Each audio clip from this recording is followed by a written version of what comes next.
That's when Damasio had a brilliant realization that psychological tests Eliot had undergone were designed to measure his ability to think, but none of the tests was designated to measure his ability to feel. Every doctor had been so concerned about Eliot's reasoning ability that no one had stopped to consider that it was Eliot's capacity for emotion that had been damaged. And even if they had realized it, there was no standardized way to measuring that damage. One day, one of the Damasio's colleges printed up a bunch of grotesque and disturbing pictures.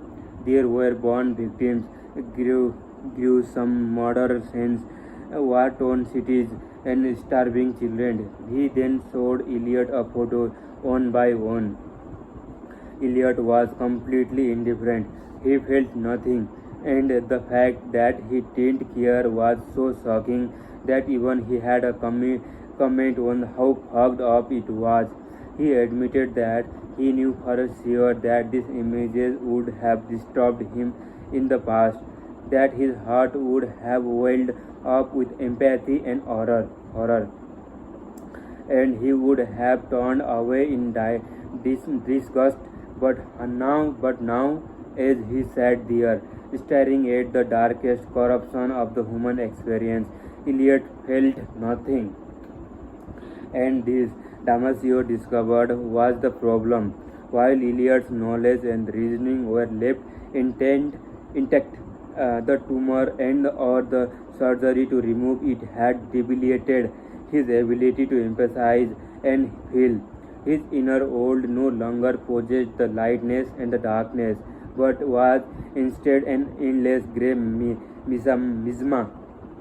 Attending his daughter's piano recital evoked in his all the vibrancy and the joyful fatherly pride of buying a new pair of socks.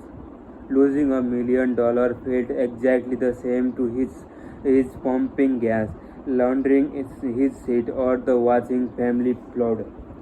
He had become a walking, talking, indifferent machine, and without that ability to make value judgment, to determine better from the worst, no matter how intelligent he was, Eliot had lost his self-control.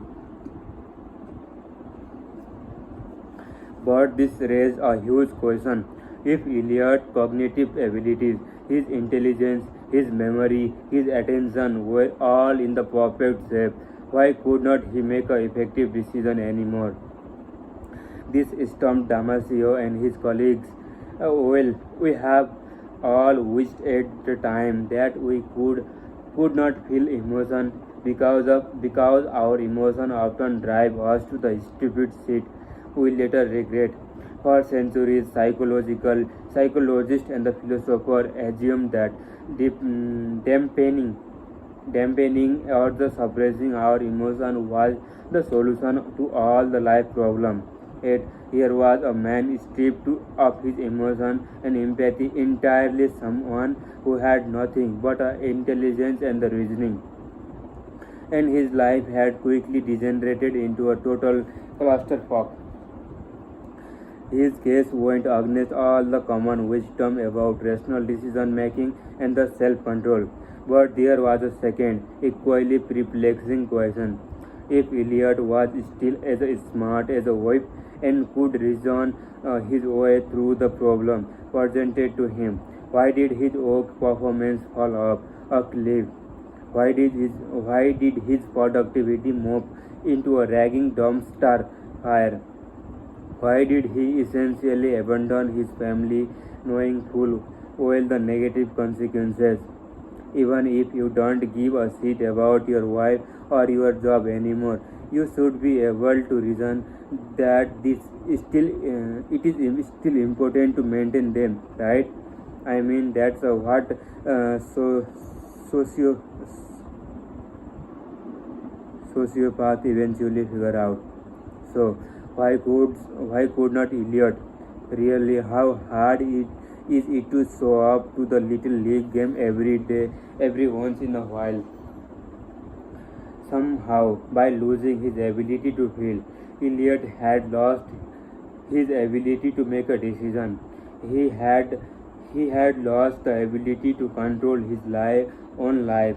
We have all had the experience of knowing what we should do and failing to do it.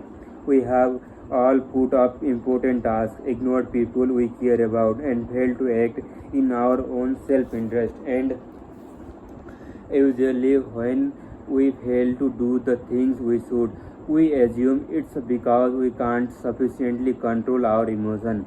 We are too undisciplined or we lack knowledge. Yet Eliot case called all this into a question. It called into a question the very idea of self-control, the idea that we can logically forces ourselves to do things that are good for us despite our impulses and the emotion. To generate hope in our life, we must first feel as though we have over our lives. We must feel as though we are following through on what we know is good and right, that we are chasing as after something better. Yet many of us struggle with the inability to control ourselves. Eliot's case would be one of the breakthrough to understanding why this occurs. This man, poor, isolated, and alone. This man starting at a photos of broken bodies and earthquake rubble that could easily have been metaphor for his life. This man who had lost everything, absolutely everything, and still cracked a smile to tell about it.